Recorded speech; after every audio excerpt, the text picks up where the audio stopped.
서울에 있는 모든 치과에 전화를 돌렸던 수시 경쟁률이 제가 알기로는 100대 1 정도로 면접 볼 때 그거 진짜 하지 마세요. 안녕하세요. 저는 세종대학교 영화예술학과 20학번에 재학 중인 연출전공 김지윤입니다. 오늘 제가 다니는 학과인 영화과의 커리큘럼부터 입시 꿀팁까지 한 개 한 개 설명을 해보려고 합니다. 연영과 영화과 하면 연기하는 건가? 라고 생각하실 수 있는데 통칭 영화과라고 불리는 이 영화예술학과, 영화영상학과, 영화과? 이 영화학과는 연기전공, 연기학과와는 다르게 영화사와 작법 이론, 그리고 영화 제작 실습을 해볼 수 있는 학과입니다. 영화학과에는 다양한 세부 전공이 있는데 저는 세부 전공으로 연출을 선택했고요. 저희 학교 같은 경우에는 다른 세부 전공으로 촬영, 제작, 음향, 연출까지 4개가 있습니다. 다른 학교 같은 경우에는 세부 전공별로 커리큘럼이 다르다고도 들었는데 저희 같은 경우에는 졸업 요건만 조금 달라요. 영화과 커리큘럼에 대해서 얘기를 드리면 정확한 과목 이름들은 학교마다 좀 다르지만 다음의 것들을 배웁니다. 먼저 동양영화사, 서양영화사 등을 배우는 영화사 파트가 있고요. 또 대부분의 학생들이 시나리오를 직접 쓰기 때문에 시나리오 기초, 스토리텔링, 또 다큐멘터리 같은 특수 장르에 대한 이해를 할 수 있는 작법 수업들이 있습니다.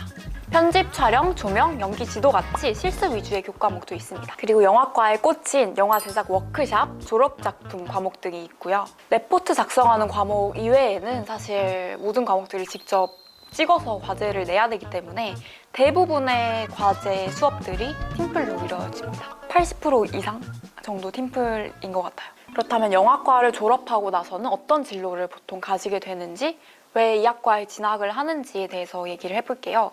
일단 저 같은 경우에는 영화과 내에서 촬영을 많이 해보고 싶어서 영화를 제작하고 싶어서 학과에 진학을 했고요. 영화과에 오면 무조건 감독이 되어야 한다, 모두가 연출을 꿈꾼다, 이런 거는 사실 아닌 것 같아요. 기술적으로 되게 전문적으로 공부를 많이 해서 기술팀으로 나가는 친구들도 있고 영화의 전반적인 제작 과정을 배워서 배급사나 유통사 그런 쪽으로 빠지는 친구들도 있는 것 같습니다.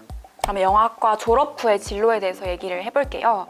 정말 영화과를 졸업하고 나서는 다양한 진로를 가져가는 친구들이 많아서 제가 설명드린 이외에도 진로들이 많겠지만 일단 저희 과에서 배운 것들을 살려서 나갈 수 있는 분야들로는 영화 계열의 제작사나 배급사, 또 극장들 관련해서 취업하는 분들도 있고요. 영화제 프로그래머 같이 다양한 영화 관련 축제 그리고 행사들을 기획하는 그런 쪽으로 빠지는 사람들도 있습니다. 연출팀, 제작팀, 촬영팀, 조명팀, 미술팀. 아예 현장직으로 빠져서 실제 영화 현장에서 근무를 할 수도 있고요. 자기가 입봉을 해서 감독으로 데뷔를 하는 경우도 있습니다. 아마 이 부분이 많은 분들이 알고 계시는 진로의 한 부분인 것 같아요. 또 영화를 배운다는 거는 전체적인 영상을 배운다는 뜻이라서 영상 쪽에서 일을 하시는 분들도 있습니다. 요즘에 많이 생기고 있는 프로덕션이나 에이전시 등에서 창업을 직접 하거나 직원으로 들어가는 경우가 있고요. 인하우스 영상팀에서 직원으로 일을 할 수도 있고 어딘가에 소속되는 게 싫다 하시는 분들은 프리랜서로 감독을 하시는 분들도 있습니다. 촬영 감독, 미술 감독, 연출 감독, 조명 감독, 정말 다양한 분야의 감독님들이 현장에 계십니다. 입시 전형에 대해서도 말을 해볼게요. 일단 제가 20학번이라서 입시를 치른 지 좀 굉장히 오래됐다는 점, 그리고 제가 그때 치르던 당시와 제 주변 사람들 의견이 좀 들어가 있다는 점을 참고해주세요. 모든 학교마다 전형이 조금 다를 수 있습니다. 먼저 경쟁률에 대해서 얘기를 해보자면 성적 산출이 영화과는 한 20에서 60% 정도? 학교마다 좀 다르긴 한데 그렇게 많지 않은 것 같아요. 그래서 성적 산출이 많이 되지 않는 학교에 같은 경우 경쟁률이 높은 것 같고요. 글을 쓰는 학교들이 경쟁률이 대체로 높은 편이고 학원이나 과외는 영화학과 입시가 대부분 글이나 면접 전형이 많기 때문에 사실 그런 건 혼자 성장하기 어려워서 저도 그렇고 주변 동기들을 봤을 때 입시 학원이나 과외를 다닌 경우가 많긴 했습니다. 전형 종류에는 먼저 첫 번째로 글 쓰는 학교들, 시놉시스랑 시나리오, 또 스토리보드를 그리는 학교들이 있는데요. 영화 대본을 시나리오라고 하고 그걸 짧게 간추려 보여주는 글을 시놉시스, 촬영 현장에서 직접 볼 수 있는 그림 대본을 스토리보드라고 합니다. 보통 제시어나 주제를 주고 정해진 시간 안에 완성해야 되는 것이 시험 방법입니다. 대부분 1시간에서 3시간 정도 주는 것 같아요. 이 전형은 제시어나 주제가 정말 뭐가 나올지 모르기 때문에 어떤 내용이 나오든 적용할 수 있는 자신만의 논조나 통 같은 것을 만드는 연습이 중요할 것 같아요.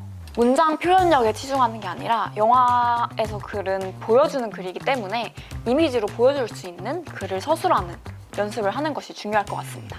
또 두 번째로 짧은 이야기 구성이 있는데요. 이 전형은 면접과 시놉시스를 합친 굉장히 축약된 전형인 것 같아요.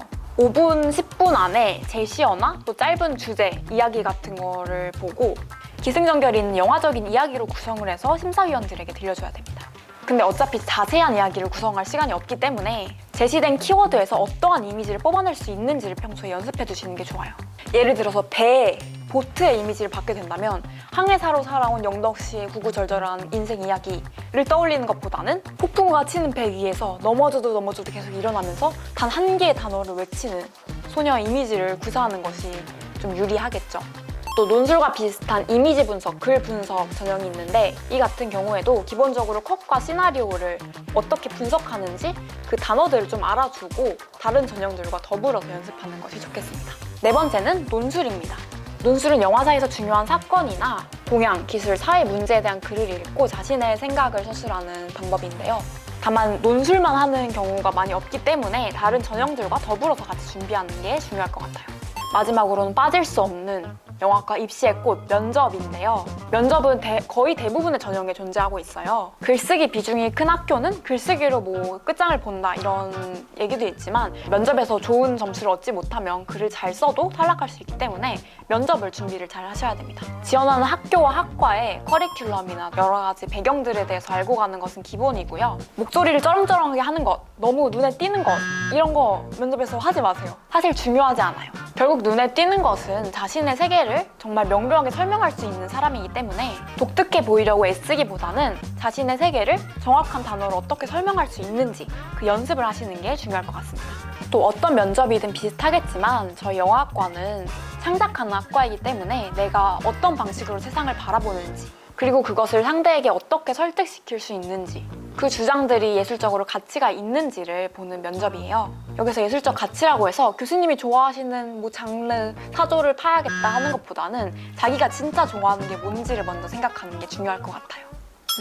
촬영장 썰. 되게 촬영을 하다 보면 진짜 다양한 일들이 많아서 재밌는 썰들도 있고 조금 우픈 썰들도 있는데 아무래도 서러웠던 경험이 제일 기억에 남는 것 같아요. 영화를 만든다는 것은 정말 발품 팔아가면서 제작비를 맞추고 또 저희 촬영 요건을 맞춰야 하는 경우가 많기 때문에 조금 서러운 일들이 있었던 것 같아요. 준비하는 과정에서. 예를 들어서 촬영지에 주차된 차를 이제 빼야 되는데 그 전화번호가 가려져 있는 거예요, 일부가. 한 2자리인가 가려져 있었나? 그래서 진짜 경우의 수를 다 돌려서 욕먹어가면서 차 좀 빼주세요 하고 전화했던 제 PD 친구 경험도 있었고요. 저 같은 경우에도 프로덕션에서 잠깐 일을 했었는데 치과 로케이션을 찾아야 하는 상황이었어요.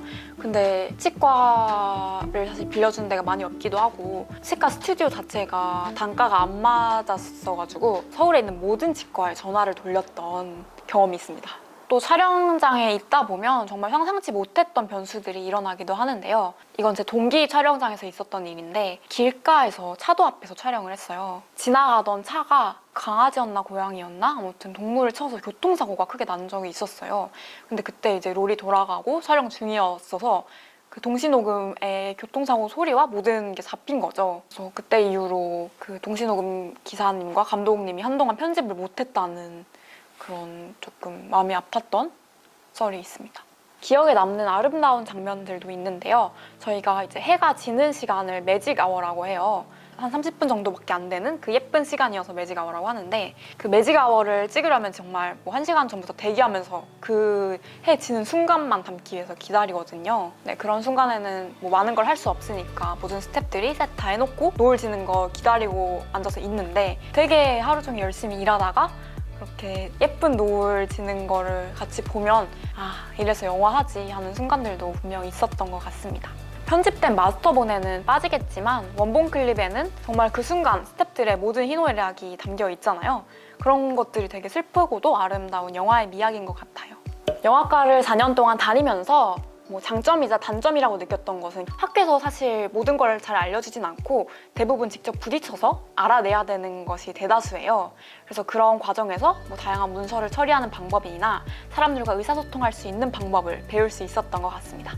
학생 때 해보기 어려운 경험을 할 수 있다고 생각해요. 한 영화의 프로젝트를 진행할 때마다 하나의 사업을 전개하는 것과 비슷해서 굉장히 단단해질 수 있고 세상에 다양한 사람이 있다는 것을 배울 수 있었던 것 같습니다.